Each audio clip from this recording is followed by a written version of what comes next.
दोस्तों, अफगानिस्तान की जंग 21वीं सदी में अमेरिका की सबसे बड़ी हार मानी जाती है। वहां 20 साल रहने और करीब 100 लाख करोड़ रुपए खर्च करने के बाद भी उनके हाथ कुछ नहीं लगा। लेकिन इसका ये मतलब नहीं है कि किसी ने भी इस जंग से कुछ हासिल नहीं किया है। बहुत से ऐसे लोग हैं जो इस जंग के कारण अरबपति बन चुके हैं। जब आप ये लिस्ट देखेंगे तो आपको समझ में आ जाएगा कि अफगानिस्तान की जंग कभी वहां के लोगों को तालिबान से आजाद करने के बारे में थी नहीं।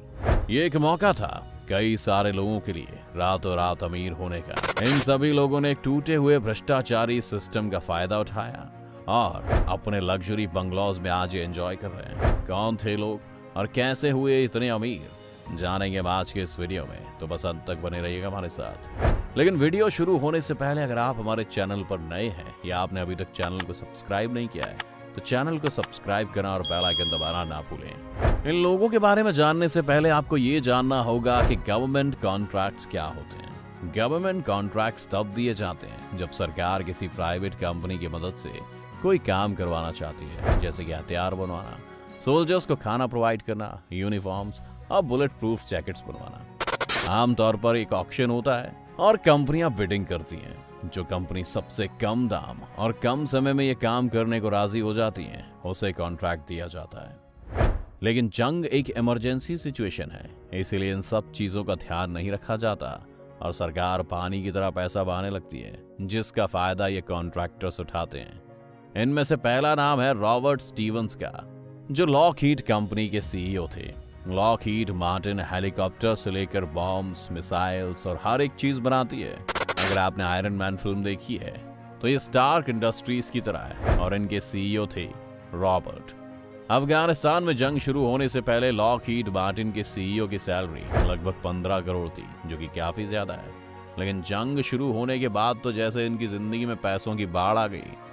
2005 में रॉबर्ट की सैलरी 33 करोड़ थी, 2006 में भी बढ़कर 135 करोड़ हो गई, 2007 में लगभग 200 करोड़। यानी लॉकहीड मार्टिन ने बहुत सारा पैसा छापा है। लेकिन आप ये भी कह सकते हैं कि ये तो इनकी मेहनत की कमाई थी। लॉकहीड मार्टिन को इतने पैसे तो मिलने ही चाहिए थे। तो ठीक है, चलिए आपको फिर स्टीवन और स्टाइन से मिलवाते हैं। स्टीवन और स्टाइन की कंपनी सुप्रीम ग्रुप का काम यूएस के ट्रूप्स को खाना प्रोवाइड करने का था। उन्हें कॉन्ट्रैक्ट मिलने के बाद से ये कंपनी 50 गुना ग्रो कर चुकी है और 6 साल में इन्हें करीब 41,000 करोड़ रुपए का भुगतान अमेरिकन सरकार ने किया था। सुप्रीम का 90% बिजनेस अमेरिकी कॉन्ट्रैक्ट से आ रहा था और तब स्टीव ने सोचा कि कैसे वो इस बिजनेस को और बढ़ा सकते हैं। ऐसे में उन्होंने अपने खाने के पैकेट्स के प्राइसेस बढ़ाने शुरू कर दिए और बात यहाँ तक पहुंच गई कि वो एक फूड पैकेट के लिए 15 लाख रुपए लेने लगे। जी हाँ, एक पैकेट यानी 2 वक्त का खाना हर एक सोल्जर को 30 लाख का पड़ रहा था और अमेरिकी सरकार खुशी खुशी से ये पैसा दे रही थी।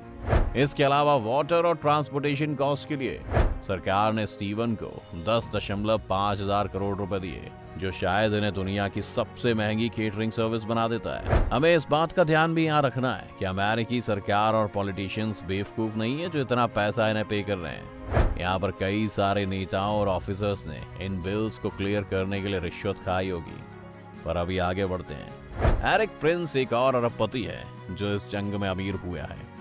एरिक ने कंपनी बनाई जिसका नाम था ब्लैक वाटर, जो प्राइवेट सोल्जर्स प्रोवाइड करती है और नेवी सील्स या पुलिस को ट्रेनिंग देने का काम करती है। इस जंग से पहले ब्लैक वाटर को यूएस गवर्नमेंट से $2 लाख का एक कॉन्ट्रैक्ट मिला था अपनी पुलिस को ट्रेन करने के लिए। लेकिन फिर ये जंग शुरू हुई। ब्लैक वाटर को CIA के कंपाउंड्स में सिक्योरिटी देने के लिए सोल्जर्स प्रोवाइड किए। अफगानिस्तान युद्ध में भी उन्होंने अपने प्राइवेट सोल्जर्स भेजे जिसके अंदर कोई डिसिप्लिन नहीं था और उन्होंने वहां निहत्थे नागरिकों पर गोलियां चलानी शुरू कर दी, जिस वजह से काफी लोगों की जान चली गई। पर एरिक को क्या, उन्हें तो अमेरिकी सरकार से 7500 करोड़ रुपए का कॉन्ट्रैक्ट मिला हुआ था। इराक में हुई इस शूटिंग के बाद ब्लैक वाटर पर मुकदमा भी चलाया गया, लेकिन एरिक ने किसी और को कंपनी बेच दी और अपने पैसे लेकर वो निकल गए। जिन लोगों ने गोलियां चलाई थी उन्हें सजा हुई, लेकिन फिर डोनाल्ड ट्रंप ने राष्ट्रपति होने के नाते उनकी सजा को माफ कर दिया। कोई नहीं, आगे बढ़ते हैं। आगे हमारी लिस्ट में 2 लड़के हैं जिनकी उम्र थी 25 और 21 साल और इनका नाम था डेविड पैकर्स और इफ्राम डेवरोली। इन दोनों पर वॉर डॉग्स नाम से एक फिल्म भी बन चुकी है। अब आप सोच रहे होंगे कि कॉलेज में पढ़ने की उम्र में ये दो लोग इस जंग में क्या कर रहे थे। वैसे तो डेविड एक मसाज थेरेपिस्ट की तरह पहले काम कर रहे थे, लेकिन फिर ये जंग शुरू हुई और इन्होंने एफ्रेम के साथ मिलकर अफगानिस्तान नेशनल आर्मी को गन्स और एमिनेशंस प्रोवाइड करने के लिए 2250 करोड़ डॉलर्स का कॉन्ट्रैक्ट ले लिया। जी हाँ, वो बच्चे जिन्होंने कभी हाथ में शायद बंदूक भी नहीं पकड़ी थी, वो अब एक आर्मी को गन्स और एमिनेशंस प्रोवाइड करने वाले थे। बाद में सामने आया कि लोग चीन से सब कुछ खरीद रहे थे और फिर अमेरिकी सरकार को बेच रहे थे, जो कि इलीगल था। ऊपर से चीन और अमेरिका दुश्मन है। ये करना लगभग राजद्रोह है, क्योंकि ये लोग यंग थे और इनके पास बाकी लोगों की तरह बहुत सारा पैसा नहीं था। इस वजह से इन्हें 4 साल की सजा हुई। लेकिन अभी लिस्ट खत्म क्या हुई है। इन लोगों के अलावा यूएस की कांग्रेस में बैठे पॉलिटिशियंस ने भी पैसा कमाने का कोई मौका नहीं छोड़ा, जिसके लिए उन्होंने एक बहुत ही कमाल का प्लान बनाया। इन लोगों ने उन कंपनीज में इन्वेस्ट करना शुरू किया जिन्हें वो गवर्नमेंट कॉन्ट्रैक्ट्स दे रहे थे। इसे दूसरी तरह से समझें तो ये लोग सिर्फ उन्हीं कंपनीज को कॉन्ट्रैक्ट दे रहे थे जिनके शेयर इन लोगों ने खरीदे हुए थे, ताकि उनके शेयर्स की वैल्यू बढ़े और वो खूब सारा पैसा कमाकर जल्दी रिटायर हो सके। करीब 36 कांग्रेस मेंबर्स ने ऐसा किया, जिसमें वहां की डेमोक्रेटिक और रिपब्लिकन दोनों पार्टियों के लोग शामिल थे। ये लोग जानबूझकर सिर्फ उन्हीं कंपनीज को कॉन्ट्रैक्ट देते थे जिनमें इनका इन्वेस्टमेंट है, या फिर उन कंपनीज में इन्वेस्ट करते थे जो जंग में उतरी हुई हैं, और फिर उन्हें और बड़ा कॉन्ट्रैक्ट देते थे। ऐसा पहली बार नहीं हुआ है। जब 2020 में अमेरिका को कोविड लॉकडाउन लगाना था, तब भी ऐसे कई पॉलिटिशियंस थे जिन्होंने अलग अलग कंपनीज में इन्वेस्ट किया हुआ था और वो जानते थे कि लॉकडाउन लगते ही स्टॉक मार्केट गिर जाएगा, जिस वजह से उन्होंने पहले ही वहां से अपना पैसा निकाल लिया। और उनके अलावा बाकी सबको लॉकडाउन से लॉस हुआ। सिर्फ अमेरिकन ही क्यों, वैसे इस पैसों की बहती गंगा में हाथ धोने कुछ अफगान भी उतरे, और इन्हीं में से एक था फ़हीम हाशिमी। जब अमेरिकन सोल्जर्स यहाँ आए तो उन्हें कई तरह के ट्रांसलेटर्स और गाइड्स की जरूरत पड़ी। इसके अलावा और भी कई तरह के लोकल लोगों की जरूरत अमेरिकी मिलिट्री को पड़ती रहती थी।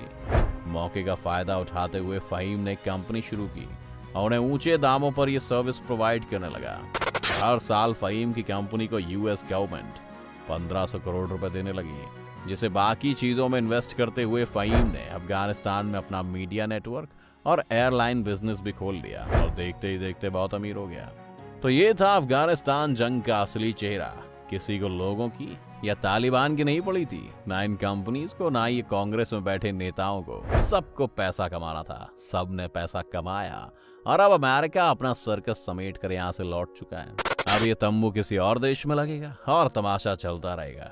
आपको क्या लगता है, क्या इस बड़े स्कैम पर कोई इंटरनेशनल जांच बिठानी चाहिए?